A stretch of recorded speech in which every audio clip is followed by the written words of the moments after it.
Hello students, welcome to my channel. I hope you're all safe from corona and I wish you all to maintain social distance. This is Naresh Kumar teaching physics from 6 years and my target students are plus 2 and students preparing for JEE Mains, NEET and other Olympiads. Let's get started. Today our topic is AC, alternating current. Let's see the basic meaning of alter. The meaning of alter is what by if you see any dictionary you will find it. Alter meaning of alter is what? Change. So alternating current is something which is changing current. So here what is changing? So change here is magnitude. If there is any change in the magnitude of current with respect to what? With respect to time in any circuit, such a current is called as alternating current. But there is a condition. See, any current which is changing in magnitude with respect to time cannot be called as an alternating current, because we all know generally DC current will be how DC current is what? Direct current, which will not have any fluctuations. A pure DC will be as shown in the figure like this. Correct? If you take I on the x-axis and T on the y-axis, there will be no change in the magnitude of the current with respect to time, and such a current is called as DC current. Alright, next. See, by the definition of AC, I just now told you that if there is any change in the magnitude of the current with respect to time, then such a current is called as alternating current, right? But if the change is as shown in the figure, see, this change is not occurring at frequent intervals of time. If you take I over here, I on y-axis and T on x-axis, you can see this picture now. There is a change in the magnitude of the current, but that change is not occurring at regular intervals of time. Here you cannot call this as AC. But what you can call? Can you call this as DC? No, not even it is DC. Then what should we call this as? This should be called as pulsating DC. You can also call as disturbance in DC function. The circle what I have drawn just now is the disturbance which is created in the AC. Done? So on the whole, I'll repeat it again. This is pure DC.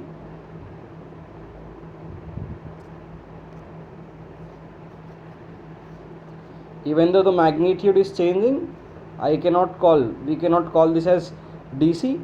This is pulsating DC or disturbance in DC. Then how an AC waveform should be represented, how alternating current should be represented. So what I want to make clear over here is alternating current is such a current which is having change in its magnitude at frequent intervals of time. I mean at particular intervals of time. See, in the picture, see, if the change is occurring at regular intervals of time, if the change in the magnitudes of the current is occurring at regular intervals of time, then such a current is called as alternating current. So this is an alternating current, T on x-axis and I on y-axis. This is an example for alternating current which I have already shown in the example. Okay. Now let us consider some point in any circuit, in any AC circuit to say. Look, let A be a point in the AC circuit, and now I am trying to tell you how to detect there is an AC current in the circuit. If the current is traveling from a point called A, at a point called A in an AC circuit, if the current is flowing towards right with respect to you, when you see the screen, if the current is flowing towards right at point called A for a time called T, and if it is flowing towards your left for a time called 2t, again if it is flowing towards your right for a time called 3t. So what I want what to make clear here is, from time t is equals to 0 to t is equals to t, current was flowing towards right, and from t is equals to t to t is equals to 2t, current was flowing towards left, and from t is equals to 2t to t is equals to 3t, current was flowing towards right. If this is happening, if the change in the current, if the magnitude of the current is changing, or if the current is changing at regular intervals of time, then such a current can be called as an AC current. This is a basic idea what can I give you to identify alternating current in the circuit. Done? Okay. So anyhow, how there will be a current in the circuit, in any circuit, in any electrical circuit, the reason for current is the source or the excitation. Done. So even the AC current is also because of the AC excitation. Am I clear? The AC current will be in any circuit will be also of because of AC excitation. Done. Okay. So now let us try to understand how AC excitation will behave in an electrical circuit. Done. So direction of by as the AC as the excitation changes, the direction of current will also change. I mean to say the direction of the current will be decided by the excitation. Done. For an example, we know that as we have come to a point called direction of current over here. How the what is the direction of current, from the current electric topic we have already, you already might have known this. If you are listening to a class called alternating current, then you have definitely done the current electricity, right?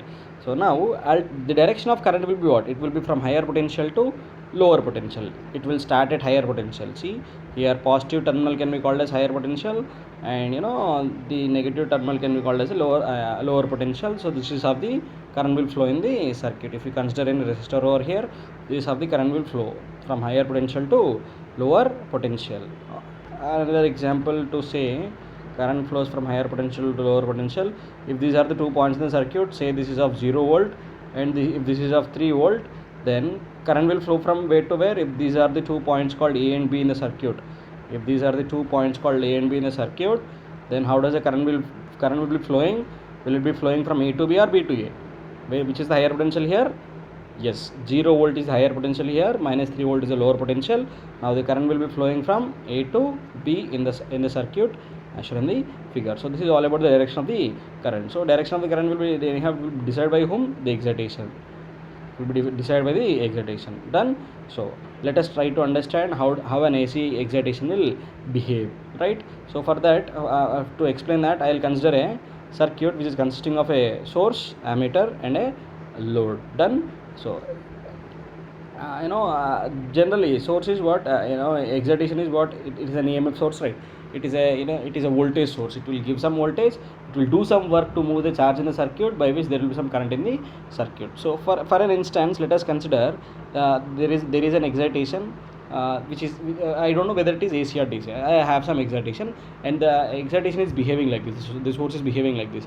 It is having positive sign towards its left and negative sign towards its right from t is equals to 0 to t is equals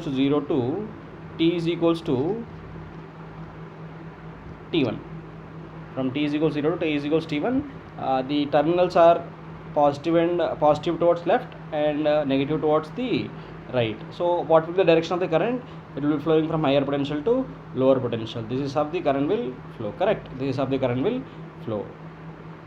In the load, the direction of current will be how? It will be from left to right. In the load, here in the load, it will be from left to right.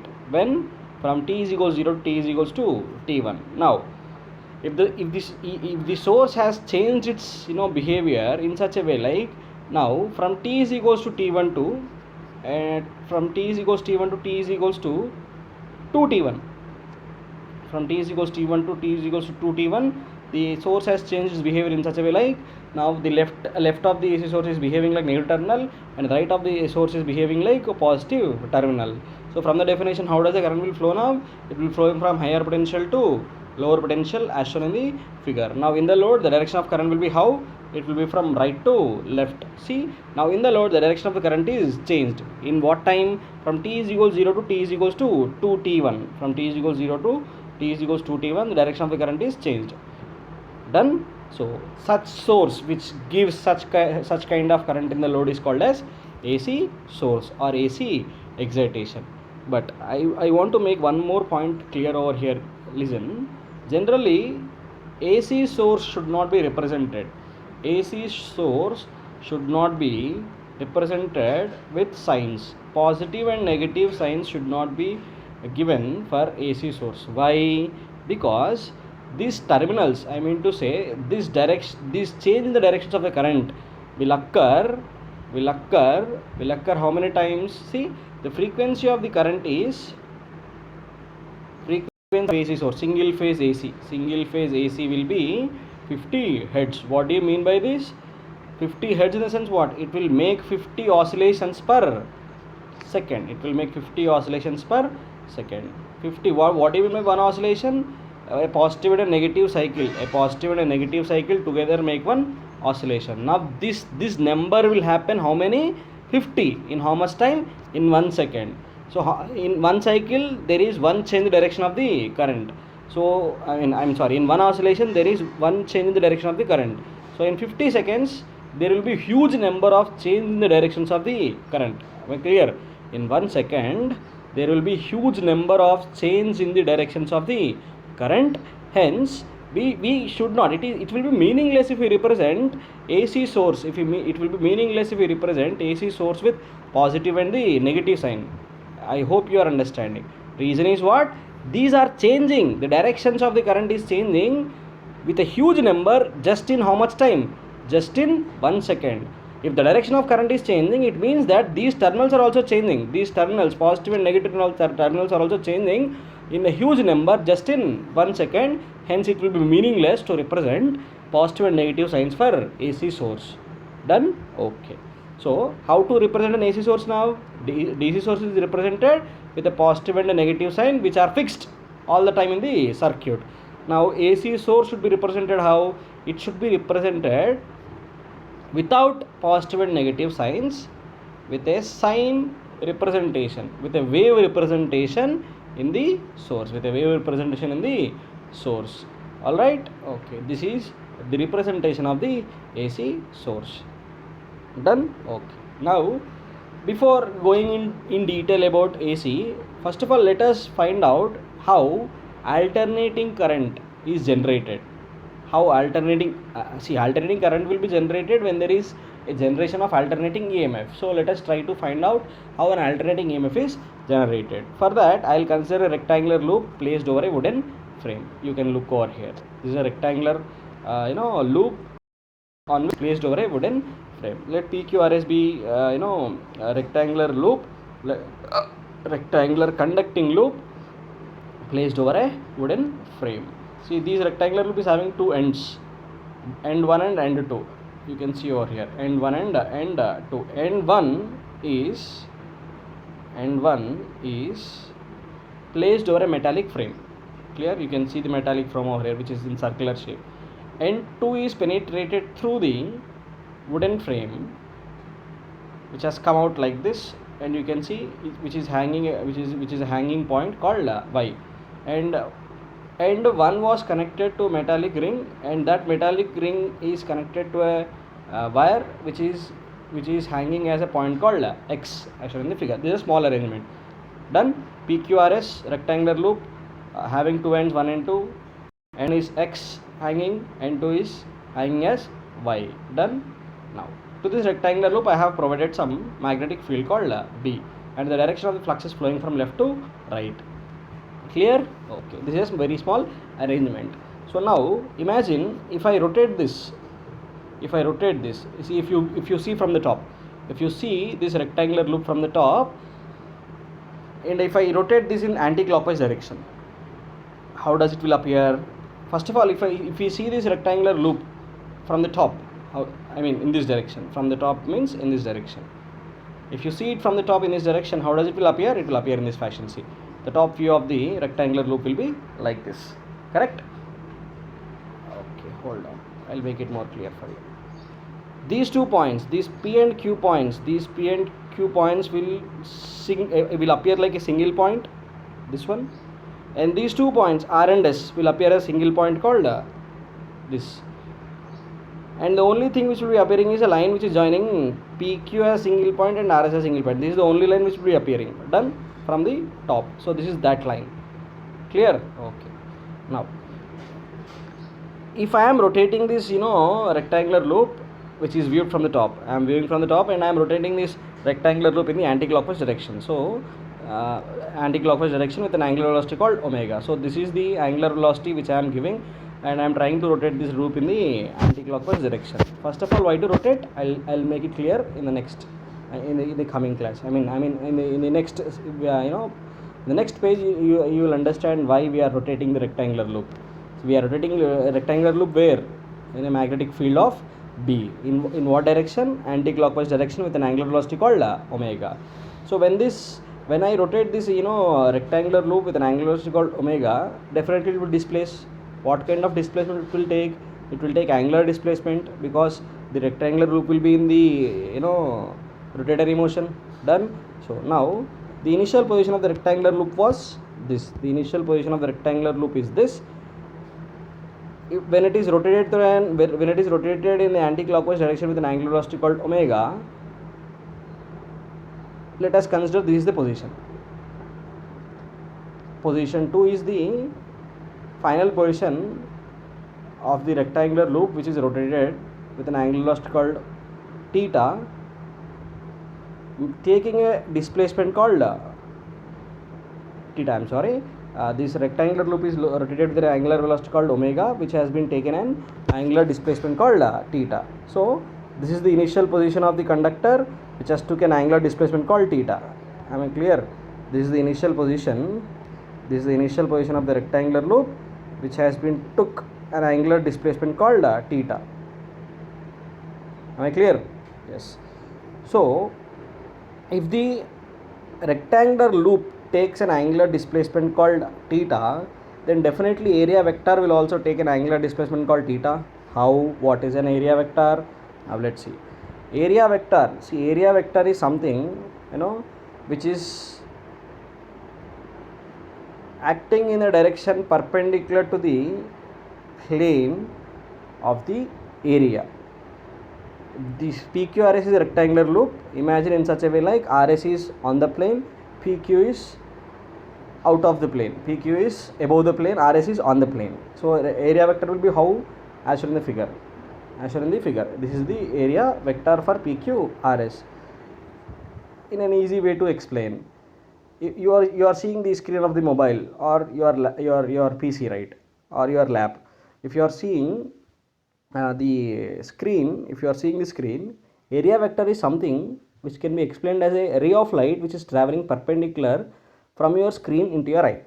I repeat, area vector can be explained as something a ray of light which was traveling perpendicular to the screen into your eye. That will be the direction of the area vector of your mobile screen or any screen. Done. So any vector which is perpendicular to the plane of the area is called as an area vector.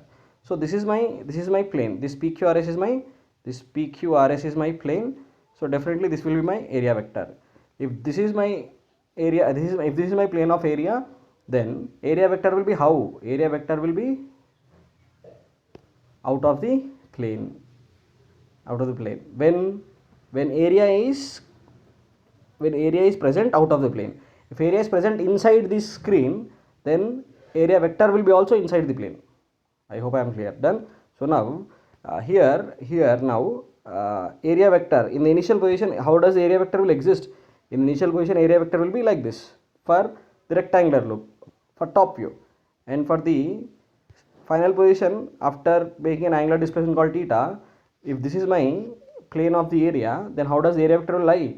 It will be always perpendicular, na? So this is the area vector. Now you can look at the figure. Now this is the initial position, this is the final position, this is the angular displacement called theta. Then what will be this angle? This is my initial position, this is my area vector, this is my final position, and now this is my area vector. If this is theta, then definitely this will be also theta. Why? This is perpendicular and this is also perpendicular. So definitely this is theta. The diagram will make it more clear for you. So this is my area vector which is making an angle called theta. So where is B now? B, the direction of B will not change, na? The direction of magnetic field will not change. The flux will be traveling from left to right. The flux will be traveling from left to right without change in its direction. I am not disturbing the magnetic field, right? I am only just disturbing the rectangular loop. I am providing some displacement to it, right? So now from kinematics we know that velocity is what? Velocity is rate of change in displacement. Similarly, angular velocity is what? Rate of change in angular displacement. So theta is equals to I'm sorry, omega is equals to theta by t. So from here, what you can write theta as? Theta can be represented as omega into t. What is omega? Angular displacement. T is what? Time. So if you rotate this rectangular loop with an angular velocity called omega, for a time called t, then it will take an angular displacement called theta. Clear? Okay. Now let's go ahead. Let's move forward. So you can see the picture I have drawn it over here. Done. So now look. This is the initial position of the conductor. This is the area vector. Final position of the conductor. Now this is the area vector. Now this is what? Theta. Done. Okay. If this is a and this is theta, what will be this? This will be a cos theta. Any questions? I hope no. I repeat. If this is a and if this is theta, what will be this one? This will be a cos theta. From resolving concepts, from the concept of resolving components, resolving components, then this will be definitely a cos theta. Clear? Okay. So now let us talk about one more concept, which is what? Flux density, B. The magnetic flux density is defined as what? It is defined as the flux passing through area perpendicularly. I mean to say, if I have any conductor like this, I repeat, if I have any conductor like this, and if the flux is traveling in this direction, how the flux is entering now? It is entering perpendicular to the cross section area. Look, I repeat, if this is my conductor, if this is the flux traveling, now look at this cross sectional area, how does the flux is entering, how the flux is traveling perpendicular to it. So in the if this is how the direction of flux is with respect to the area, then flux density is defined as phi by a. How area is perpendicular to the flow of flux in the conductor. So B is equals to phi by a perpendicular. From here, what will be phi? Phi will be equals to B into a perpendicular. Correct? Done. Okay. Now look, in the second position, after after rotation of theta displacement, this is second position, right? This is my area vector, right?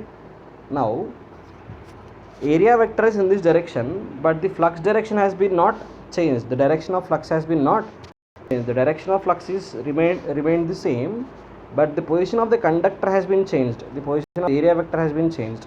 So this is the area vector. Now this is the direction of the magnetic flux. But what I need area vector which is perpendicular to the flux, So I need to find out a component of A which is acting perpendicular to B, which will be what?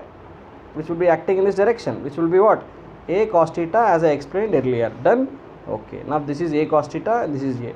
So from here, phi is equals to B, A perpendicular. Now what is A perpendicular here? A perpendicular is A cos theta. So phi will be equals to what? Phi will be equals to B. A perpendicular is A cos theta. So phi is equals to BA cos theta. Am I clear? So you can look here. Phi is equals to BA cos theta. The flux which is being cut. Can I say this now? Flux which has been cut by the rectangular loop after displacing through an angle called theta. Amount of flux cut by the conductor was what? BA cos theta, where theta is the angular displacement which is being took by the rectangular coil. We have already make a point like theta is equals to what? Omega t. Substituting that, what you will get? Phi is equals to BA cos phi is what? Theta is what now? Omega t. So phi is equals to BA cos omega t. Done. Okay. Now I hope I am clear till here. If you have any questions why cos theta, you can read this answer. If you still have any question why A cos theta, you can read that. Done. Okay. Now let's see how does the production of AC EMF is happening. Done. So for that, let us consider the initial condition of the rectangular loop, which PQ is above the plane, RS is on the plane. imagine now PQRS is a rectangular loop. With respect to your screen, RS is on the screen, PQ is out of the screen, perpendicular to the plane of your screen. Done. RS is on the screen, PQ out of the screen, PQRS loop is perpendicular to your screen, and the flux is traveling from where? Flux is traveling from your left to right. Now look, this is the initial, if this is the initial condition of the rectangular loop is actually existing in a generator. Done. Why I have used a word called generator here? Because I am talking about EMF na. EMF will be generated by whom? Generator. So now initial condition, initial state, the rectangular loop is at 0 degrees of rotation. It has not started its rotation, right? Now let us I have already explained that we are trying to rotate. How we are trying to rotate the rectangular loop in the anti-clockwise direction from the top with an angular velocity called omega. So when this rectangular loop rotates through an angle, when the rectangular loop rotates in the anti-clockwise direction with an angular velocity called omega, as shown in the figure, now what will be the next position after 90 degrees? This PQ, which is above the plane, will be on the plane to your right, and RS will come to your left. Clear? As shown in the figure, after 90 degrees of rotation. So when this is happening, flux through this area, because flux is not changing, flux is, imagine, this is 3D imagination, flux is traveling from left to right. Your plane of the rectangular loop has been rotated through an angle called 90 degrees. So in the process of rotation, during the rotation, the amount of flux through A, what is A here? I mean through the area of the loop. When the rectangular loop was rotating from 0 degrees to 90 degrees, the amount of flux through the area of the rectangular loop is decreasing. Am I clear? You need to imagine now. Initially, this is rectangular loop was perpendicular to your screen. Now after 90 degrees of rotation, it was as shown in the figure. Now, so in the process, what is happening in the rotation from 0 degrees to 90 degrees, flux through the area of the rectangular loop is decreasing. So flux is cut by the conductor. Now when flux is cut by the conductor, what happens? There will be some induced EMF. When there is some induced EMF, there will be some induced current, according to Faraday's law. Whenever a conductor cuts the flux, an EMF will be induced. Generator principle or Faraday's law. So now conductor he is cutting the flux, then definitely there will be some EMF. When there is some closed circuit, there will be some current produced due to the induced EMF. Done. Okay. Now let's see. So flux through the area is decreasing. So when flux through the area is decreasing, there will be some induced current. So what will be the direction of this induced current? According to Lenz, what happens? The induced current will always act in a direction such that it opposes the change. The induced current will always oppose the change which is being produced. What is the change here? Decrease in the flux is a change. So when there is some decrease in the flux, what my induced current should do? Induced current should behave in such a way like it should oppose the decrease in the flux in the area of the rectangular loop. So if that need to happen, the flux which was produced by the induced current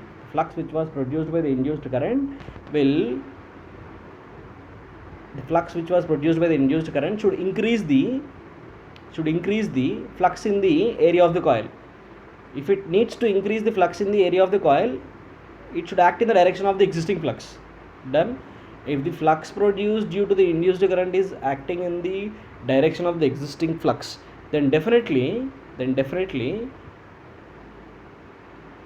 induced current flux will be increasing the flux in the area of the loop, which is nothing but opposing the decrease in the flux through the area of the rectangular loop. Am I clear?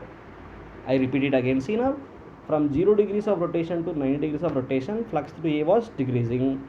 So when flux through A was decreasing, according to Lenz, this change should be opposed by the induced current.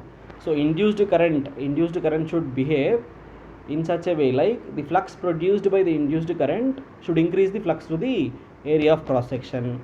If the induced current flux should increase the area of the flux, if the induced current flux should increase if it need to increase the flux through the area of cross section, then definitely it should produce the flux in the direction of the existing flux. Done. If it produces, if the induced current produces the flux in the direction of the existing flux, then the flux through the area increases, which is nothing but opposing the decrease in the flux. Done. So my induced current flux should act in the direction of the existing flux. So if that should happen, if that to happen, now I'll take a I'll take a point called A in the rectangular loop. Now if this is the point called A, if the induced current should act in the direction of the induced flux, if the induced current flux, if it need to act in the direction of the existing flux direction is how? Existing flux direction is from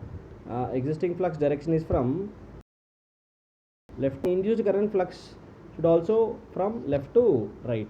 So at point called A, if I need to analyze the direction of the current, if this is the direction of the flux from the from the right hand's Ampere rule, if this should be the direction of the flux, then definitely flux need to be in the downward direction at point called A. Am I clear? I'll show you. See, if you hold your 4 fingers on this rectangular loop at a point called A, such that the thumb finger is raised and 4 fingers are curled, such that the 4 fingers are curled in such a way like it should act in the existing flux. If 4 fingers are representing the existing flux, then the thumb finger will definitely show what? Current. So which will be definitely in downward direction. To make it more clear, I'll make it over here. See, so at this point called A, existing flux should be in what direction? In this direction. Existing flux is already in this direction. My induced flux should also act in this direction. So now hold the PQ part of the rectangular coil with your right hand like this. All your 4 fingers, hold it in such a way like your 4 fingers are in the flux direction. So this should be your 4 fingers direction. If the 4 fingers are pointed in the direction, curl your 4 fingers in the direction of the flux. If you curl the 4 fingers in the direction of the flux, and if you hold the PQ part of the rectangular loop at point called A, then thumb finger will be pointed in this direction. Now then this will be the direction of the induced current. This will be the direction of the induced current at point called A. The same thing I have represented here. Look, this is a point called A, which I have shown at 0 degrees of angle. The flux, your 4 fingers should be in this direction. 4 fingers should be in this direction. If the 4 fingers are in this direction, if you curl your 4 fingers in this direction, then the thumb finger will be definitely in this direction, right? Now this is the direction of the induced current at point called A. Clear? Okay. This is from where? This is from 0 degrees to 90 degrees. Okay. Now let's see what will happen from 90 degrees to 180 degrees. So this is the position of the 90 degrees. The same position. This is the position of the 90 degrees. Now at this position, this need to be rotated from 90 degrees to 180 degrees. So when this rotates to 90 to 180, what happens? Now PQ will come onto the plane, RS will come above the plane, perpendicular. It will come, RS will come above the plane, PQ will be on the plane such that it is perpendicular to your screen. Done. So when this is happening, when rotation is from 0 degrees to 90 degrees, what is happening? Flux through the area of coil is increasing. Flux is in what direction? From the left to right. Now what is happening when it is rotating from 90 degrees to 180 degrees? Slowly the area is increasing in such a way like flux through it is increasing. If it is rotation, what is happening? It is raising such that the area was raising such that flux through the area is increasing. So what is happening now? When the rotation is from 90 degrees to 180 degrees, flux is increasing. Flux through the area of the rectangular loop is increasing. What my induced current will do? It will oppose it. So flux through the area will be decreased by the induced current. So my induced current should produce flux in such direction which opposes the existing flux. Done. It should oppose the existing flux. Now look at this point. No, let us talk this point. Now at this point called A, my induced current flux should act in what direction? In this direction, because existing flux is in this direction. My induced current flux should be act in this direction. Now hold this part called PQ, such that existing flux act in this direction, So if you hold your four fingers in this direction, if you hold your four fingers in this direction of the rectangular loop called PQ, then the thumb finger will be shown in this direction, thumb finger will be represented in this direction. So at point called A, the direction of current is how? In the downward direction. From which angle to which angle? From 90 degrees to 180 degrees. The same happened at 0 degrees to 90 degrees also. Done? Okay. Next. Now when you further rotate it from 180 degrees to 270 degrees, now what will happen? This is the position of the 180 degrees. The same is represented over here. Now the loop is rotating from 180 degrees to 270 degrees. When the loop is rotating from 180 degrees to 270 degrees, what is happening? Flux through the area is decreasing. When flux through the area decreases, my induced current should act in what direction? My induced current should act in the direction of the B, because it should increase the flux through the area of cross section. So now let us analyze again the current at A. Now my induced current flux should act in what direction? In the direction of existing flux. Existing flux direction is what? This is the existing flux direction. My induced flux should also act in the direction of the induced flux to increase the flux through the area. So if this should be happen, if this to be the direction of the induced flux at point called A, again what? Hold the part of PQ, hold the part of the rectangular loop at PQ at A in such a way like your four fingers shows this direction. Four fingers are pointed in this direction. If the four fingers are pointed in this direction at point called A, what will be the direction of the flux? What will be the direction of the thumb finger? Thumb finger will be showing in the upward direction. So at point called A, the direction of current is changed now. It will be in the upward direction now. You can see here the direction of current will be in the upward direction at point called A. Okay, next. If you further rotate it, if you further rotate the rectangular loop from 270 to 360 degrees, what is happening? Flux through the area is increasing. When flux through the area increases, induced current should act in such a direction like it should produce the flux. It should produce the flux in the direction opposite to existing flux. So what is the existing flux direction? This is the existing flux direction. Induced flux should act in this direction. So again, if you analyze a point called A in the rectangular loop, so this is the point called A. My induced flux should be in this direction now.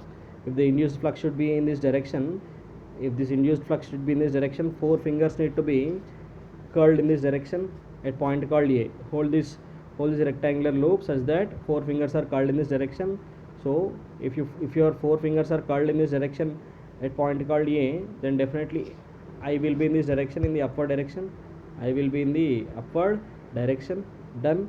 So this is how current is generated. You can see the current is in the downward direction. From 0 degrees to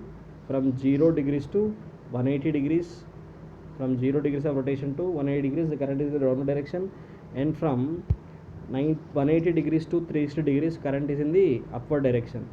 So it is represented over here. From 0 to 180, it is in the downward direction. From 180 to 360, it is in the upward direction.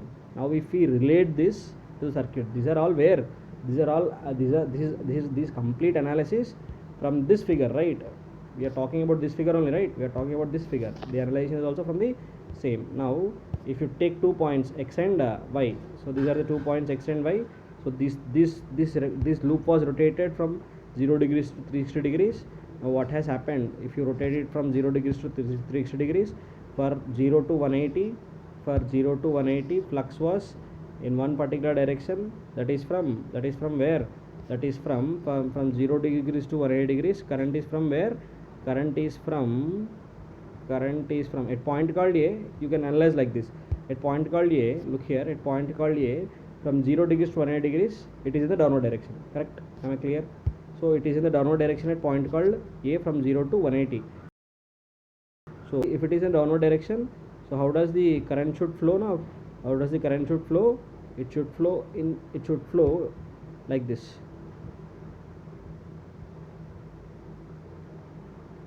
Imagine.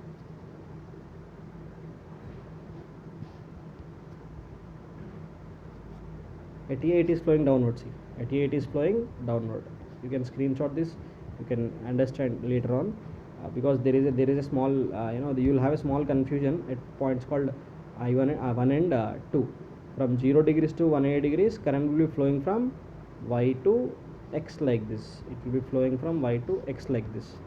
At A it is in the downward direction, and from 180 to 360 degrees, current will be flowing from x to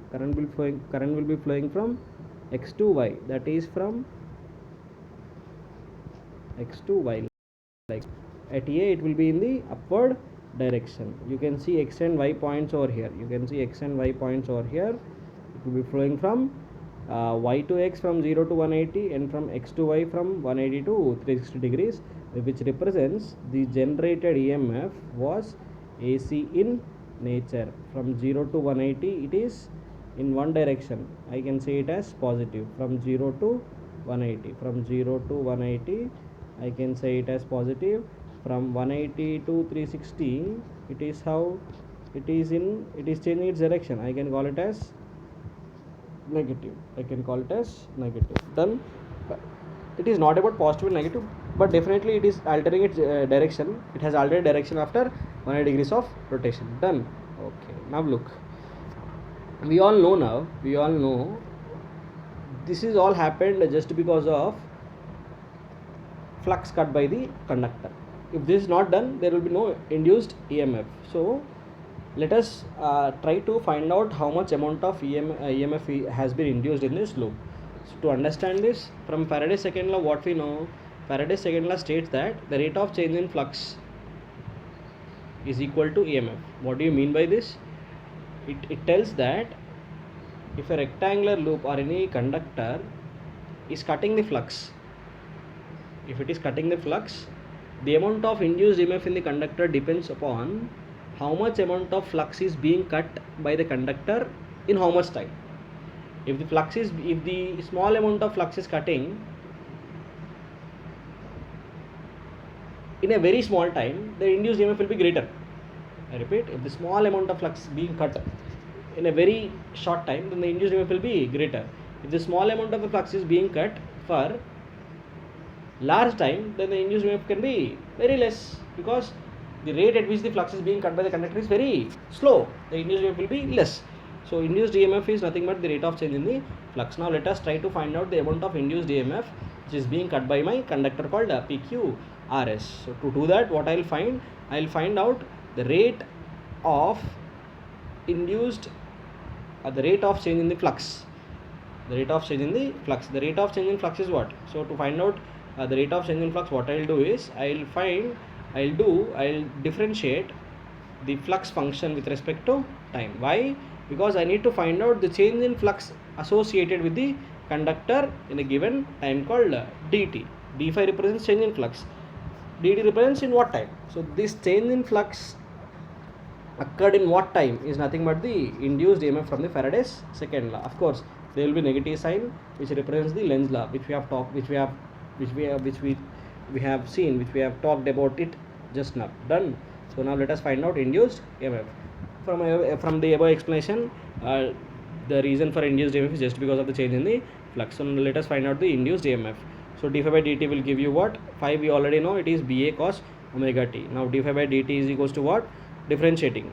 How do you differentiate it? See, this is the equation. Phi is equals to BA omega t is the equation differentiated on both sides. Now d phi by dt is equals to d by dt of BA cos omega t. B and A both are constants. I repeat, B and A both are constant. Magnetic flux density and area of the loop remain constant. So differentiation of cos omega t is what?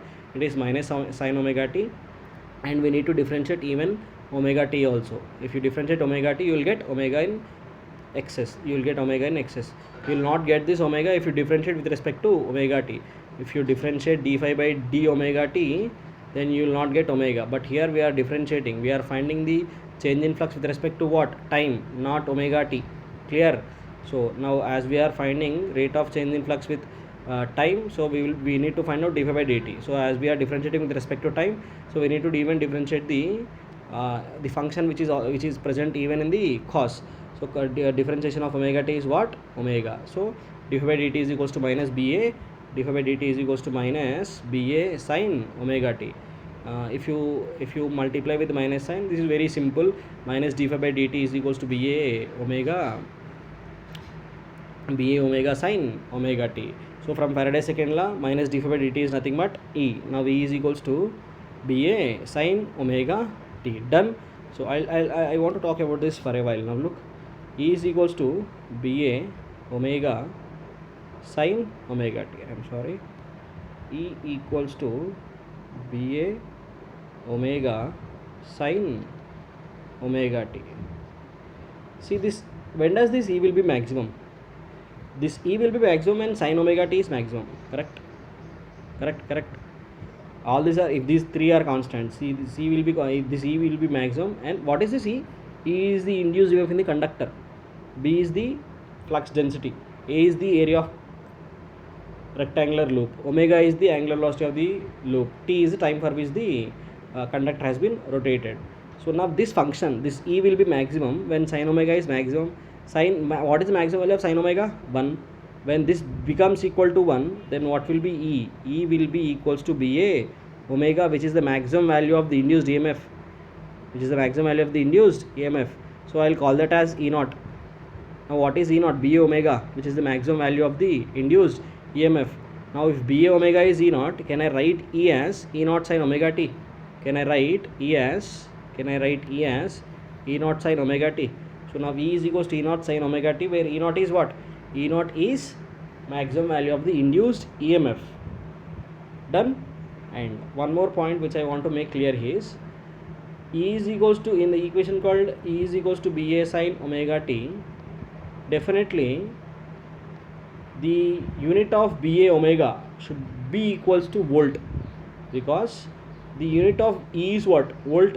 So definitely ba omega unit should be also volt, because sin omega t will not have any unit. So ba omega should also have a unit called volt. So definitely this is voltage now. This is a voltage. What kind of voltage? Maximum voltage. When sin omega t becomes maximum, that is 1, then this becomes what? Ba omega. So with respect to unit, this should be B. With respect to magnitude, this should be the maximum value. So this is E naught, maximum induced EMF. So E is equals to E naught sin omega t is an equation in which E naught is maximum value of the induced EMF, E is the induced EMF, omega is the angular velocity, t is the time for which the loop has been rotated. Dividing with resistance now, E by R is equals to what? E naught by R sin omega t. From Ohm's law, E by R is what? Voltage by resistance is what? Current. So I is equals to I naught sin omega t, where R is the resistance of the loop. Now look, we have got two equations now. E is equals to E naught sin omega t and I is equals to I naught sin omega t. With respect to magnitude, the magnitude of E naught will be definitely greater than I naught. Magnitude, I am comparing magnitude. Say like, if E naught is 5, then definitely I naught should be definitely less than this value of 5. It can be 4.9 even, because E naught is being divided by resistance to find out I naught, and resistance of any rectangular loop will be greater than 1. So when this is greater than 1, I naught will be less than E naught. And if you draw the waveform, first of all, from these equations, E is equals to E naught sin omega t and I is equals to I naught sin omega t, both induced EMF and current are the functions of sine. So if I can draw a waveform, if I can draw a graph, definitely the induced EMF should be a sine graph. Induced EMF should be definitely a sine graph. It should be a sine wave. So what is sine wave? How does sine wave will exist? You can draw it by taking the values, the sine values on sine theta on y-axis and theta on x-axis. What is sine 0? 0. What is sine 90? 1. What is sine 180? 0. What is sine 270? -1. What is sine 360? 0. This is how the sine wave will look like. This is how the sine wave will look like. So my induced EMF should be also a sine wave, which represents that should also look like a sine wave. If you take E on y-axis, if you take E on y-axis and omega t on x-axis, E on y-axis and omega t on x-axis, this is how it should look like. And this is the value of maximum EMF, which is nothing but E naught, which is represented in the figure. Now you can look here. You can look here. Omega t on x-axis, omega t on x-axis, E on y-axis. This is how the waveform will look like. This is how the waveform will look like, similar to a sine wave, because it is a sine function. Done. So when you compare E and when you compare EMF waveform and current waveform, you can see that the peak values of EMF are greater compared to the peak value of the current. This is true. This is how actually induced EMF and induced current will exist for a given for a given AC production. Done. Okay. So if you take some other examples of AC, this is how they look like: square waveform, triangular waveform. These are also called as AC waveforms. Clear? These are also examples of AC. Done. Okay. Now I already told you in the introduction class, this is how the DC will look like. This is what AC is. This is what AC, and this is the AC source. This is AC source. I already told you AC source should not be represented with negative and positive sign. This is just for your understanding. The reason why I have represented positive and negative sign is just for your understanding, but actually you should not represent it. You should be representing only a wave function inside the source. Done. This is the representation of the any kind of AC source. Okay. Next. So as we have done with the production of induced EMF, and from where we have even calculated the current. Now let us try to find out how much amount of the charge is flown. See, generally if you draw, we have drawn the waveforms, right? We have drawn the waveforms taking current on y-axis and time on x-axis, or omega t on x-axis. Current on y-axis and t on x-axis. See, if you find area, how will you find? From the concept of graphs, from kinematics or somewhere, from the concept of graphs, the product of x coordinate and y coordinate, if you multiply x coordinate and y coordinate, you will get what? Area. See, for an example, if this is now look, if this is y-axis and if this is x-axis, this is square, right? If this is 2 units and this is also 2 units, 2 on x, 2 on y, this is what? This is what? This is x coordinate. This is what? Y coordinate. This is 2, 0. This is 0, 2. This point is 0, 2, and this point is 2, 0. This is x coordinate and this is y coordinate. Now 2 into 2 will give you what? Area. This 2 is x coordinate and this is 2 is y coordinate. Or else if you have a problem with square, I will take a rectangle now. So let this be a rectangle of 3 and 2. This is what? X coordinate. This is what? Y coordinate. This is x coordinate, this is y coordinate. Multiplying these three, what you will get? These two. 3 into 2 will give you what? 3 into 2 will give you what? It will give you area of this rectangle. This is x coordinate and y coordinate. Done. The product of x coordinate and y coordinate is nothing but what? Area. If you multiply x coordinate and y coordinate, I mean to say, if you multiply anything on which is present on x and y coordinates, x coordinate and y coordinates, if you multiply them, you will get area. I think I am boring you. So product of x coordinate and y coordinate definitely will give you area. So different shapes may have different formulas for area. So for an example, if you take a rectangle, this is length and this is breadth. L into B will give you what? Area of the rectangle. L on x-axis, B on y-axis. If you take a triangle, this is height and this is base. Half BH is the formula for rectangle. Half anyhow, there is no meaning of this. This is on where? This is on y coordinate. This is on x coordinate. H is on y coordinate. Product of x coordinate and y coordinate will give you what? Area. So for any two-dimensional figure, product of y coordinate and x coordinate will give you. Product of y coordinate and x coordinate will give you what? Area. X coordinate and y coordinate will give you area will give you area. Done. In a similar way, if I take a waveform of current versus time, if I take current and time on current on y-axis and time on x-axis, so current into time is nothing but finding area of I versus t graph. If you find out area of I versus t graph, it should be equal to what? I into t. From the definition of current, I into t is what? I into t is what? I into t is flux. Sorry, I into t is what? Charge q, total charge q. I into t is what? Total charge q. So area of I versus t graph will give you what? Charge flown.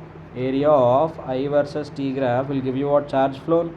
So it can be in AC or it can be even in DC also. So in DC, I into t will give you current. So because why? The magnitude of current will remain constant, t will also remain constant, hence product of these two will give you straight away the magnitude of the charge in the DC circuits. But if you want to find out current in the AC circuits, it is also the same. It is nothing but the product of again current and time.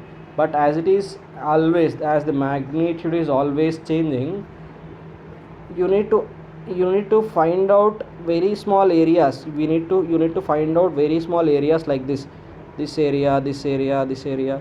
You need to find out all these areas and sum to find out. You need to find out areas of very small portions, and you need to add all these, right? So adding is nothing but integration. So to find out charge in the AC circuits, what I'll do is I'll integrate I with respect to t. It can be from any time from 0 to t. So in AC circuits, charge can be found how? Charge can be found by integrating current with respect to time between any two time intervals where you want to find out the charge. So q is equals to integral I dt from time intervals 0 to t1 to t2. So I is what? Again, it is a current in the circuit, which is I naught into sin omega t. So for half cycle, time interval change how? From time intervals will change how? Lower limit will be 0 and upper limit will be t by 2. Done. So this is how we can find out charge in the either in AC circuit or in DC circuits. Next, what is next? Heat produced. Heat produced is what?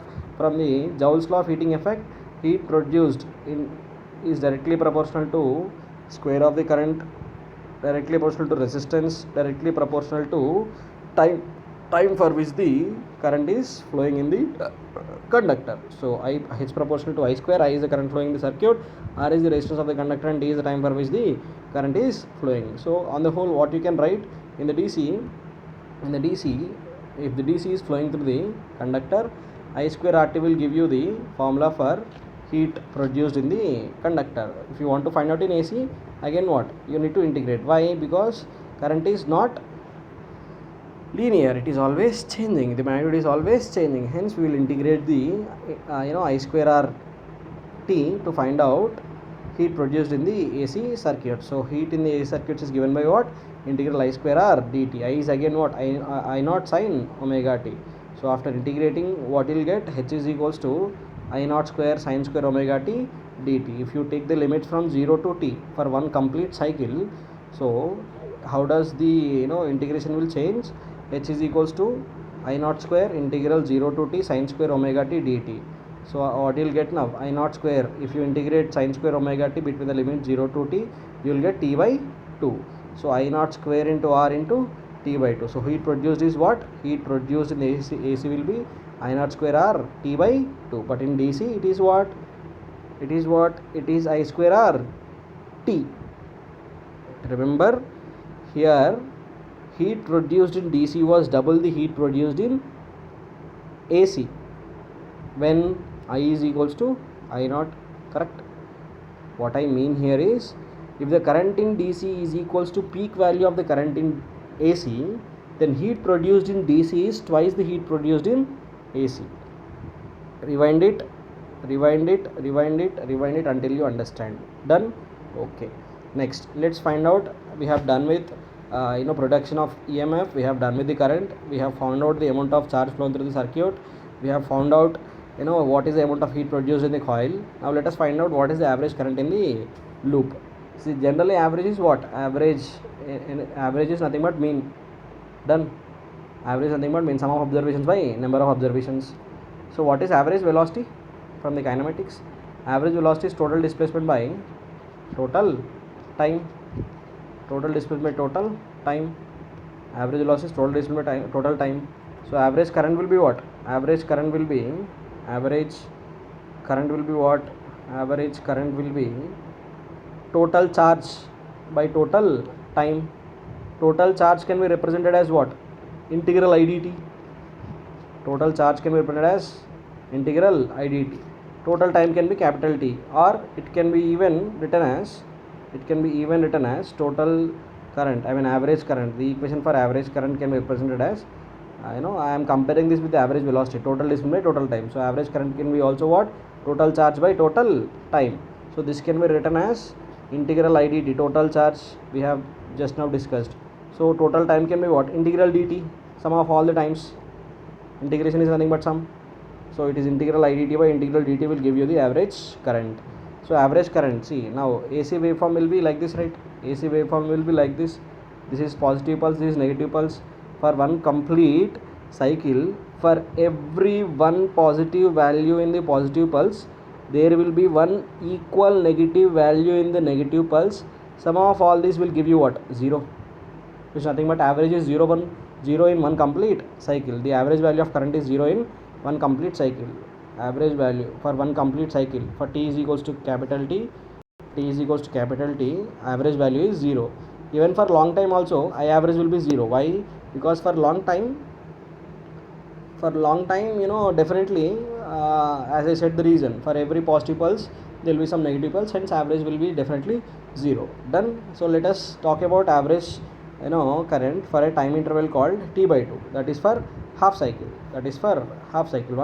one half cycle. Where if you talk about one half cycle, definitely there will be no negative cycle to make it 0, right?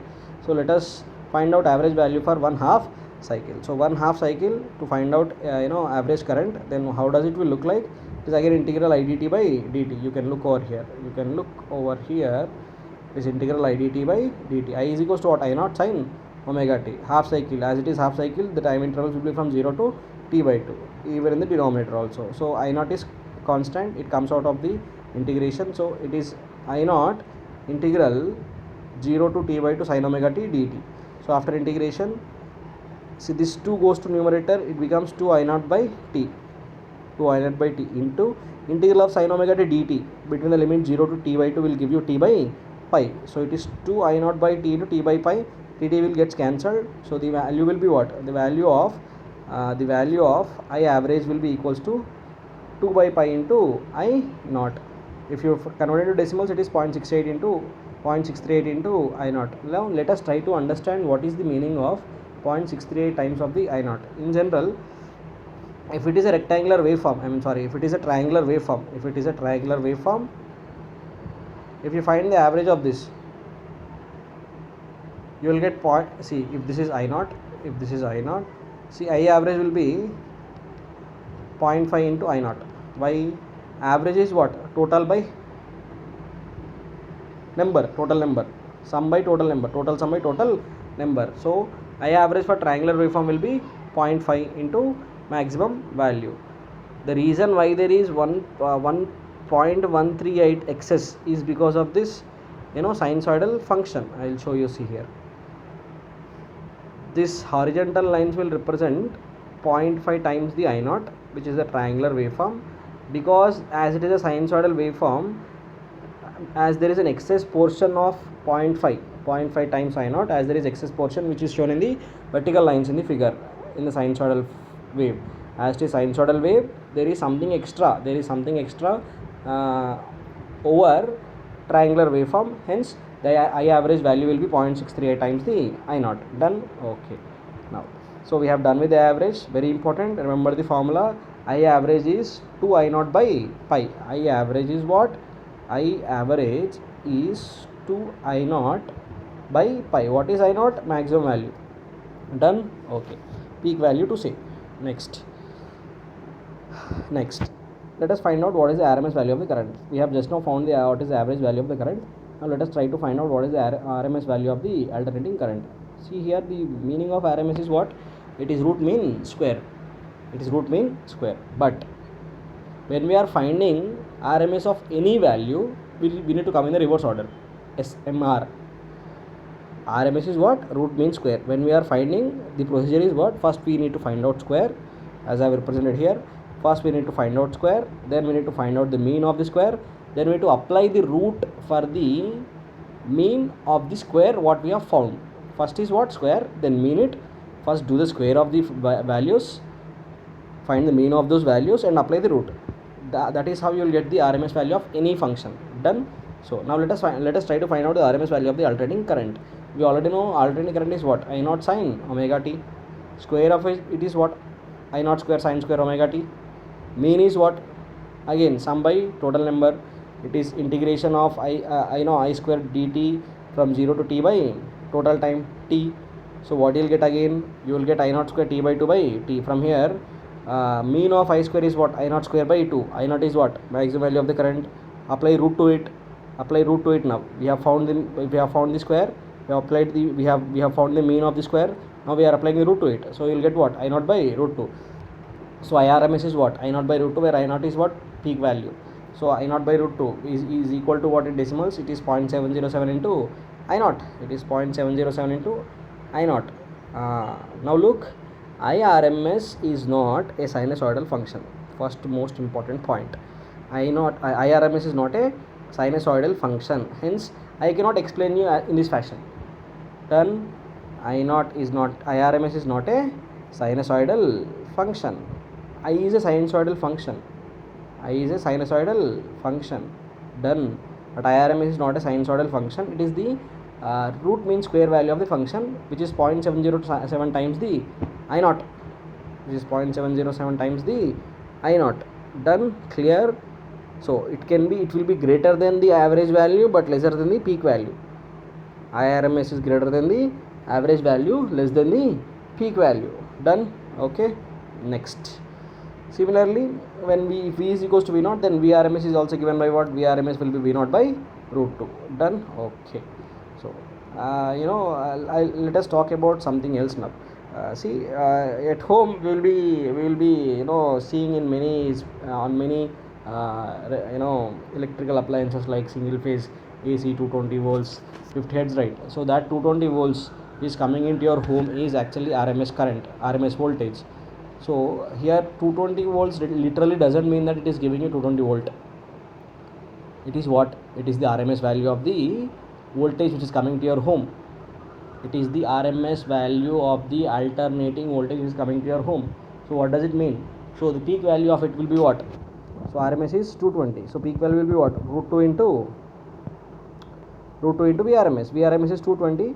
So peak value will be what? Root 2 into 220, which is 311 volt. So if it is specified that if it is 220 volts AC single phase 50 hertz, then it is a sinusoidal wave of peak value 311 volt. Clear? This is the meaning of it. Done. Okay. I hope I am more practical now. I think you can relate it more to your practical life now, right? Okay. Now next, let's see a small example over here. No, this is not here. Actually, this is absent. I'm sorry. So if I is equals to 4 sine 50 t plus pi by 4, comparing this to I is equals to I naught sine omega t, I naught value is 4. Clear? Okay. And comparing this to I naught sine omega t will be what? 50 t. From where omega t is equals to 50, 2 pi f is equals to 50, because omega is equals to 2 pi f. So frequency f is equals to 2 pi by 25 by pi hertz. Clear? So what will be the I average value? 2 by pi into I naught. I naught is already there. It is 4. So I average will be 8 by pi. I RMS will be what? Peak value by root 2. 4 by root 2. It is 2 root 2. So this is how to find out I RMS and I average values, even the frequency from one just equation of the alternating current I is equals to I naught sin omega t. Compare this and find out. So next, let's see one more example. Show that heat produced in one cycle of AC is equal to heat produced by DC with I is equals to I RMS in same time. We have already seen one example previously, but there is a difference between that and this one. So in DC heat produces I square RT. So here given, read the statement again carefully, is equal to heat produced by the DC with I is equals to I RMS. What does it mean here? The current in DC is equals to RMS current in AC. I repeat, current in DC is equals to RMS current in AC. Magnitude, it doesn't mean that it is AC now. AC is not equal to DC now. Magnitude of DC current is equals to magnitude of the RMS current. Done. So what is RMS current? IRMS is equals to what? Root 2 into I naught. Root 2 into I naught. Is it root 2 into I naught or I naught by root 2? It is I naught by root 2. IRMS is equals to I naught by root 2. So we know that H is equals to I square RT. Heat produced in DC is equals to I square RT. But I is equals to what here? IRMS. IRMS is equals to what? I naught by root 2. So heat produced in DC according to the given condition is what? I naught square by 2 into RT. You know how to find out heat produced in AC. It is integral I square RT dt I is equals to I naught sin omega t. After substituting this, you will get I naught square RT by 2. You can solve this on the paper if you want. So you will get heat produced in AC as I naught square RT by 2. Here you can make a point. What is that? Heat produced in DC is equals to heat produced in AC. What is the condition? Condition is current in DC is equals to RMS current of AC. If current in DC is equals to RMS current of AC, then heat produced in DC will be equals to heat produced in AC for a given element. But if this is not equal, then what happens if current in DC is equals to I naught, peak value of the alternating current, then heat produced in DC is twice heat produced in AC. If you want, you can go back and you can check. I'll show you here. See, if I is equals to I naught, what has happened? Heat produced in DC is equals to twice the heat produced in AC. Okay, clear. Now let's see. So if you want, you can even read the note, which I think it will make more clear for you. Okay, now I hope I made the basics very clear. Now in the next lecture we shall see the circuits of AC. So there will be different types of circuits. The combinations can be like only L. The combinations of circuits. If the circuit is consisting of only L, it is called as purely inductive. If it is consisting of only C, it is called as purely capacitive. If it is having only R, it is called as purely resistive circuits. So combinations can be of any type. It can be only L, it can be only C, it can be only R. It can be a combination of LR, it can be a combination of LC, it can be a combination of RC, it can be a combination of RLC, all the three at a time. Done. These are the different types of the circuits, and let's see how does the current will behave when there is these components in the circuits. How does the AC current will behave when there are these components in the circuit. I hope you enjoyed the lecture. Do like, share and subscribe. Thank you.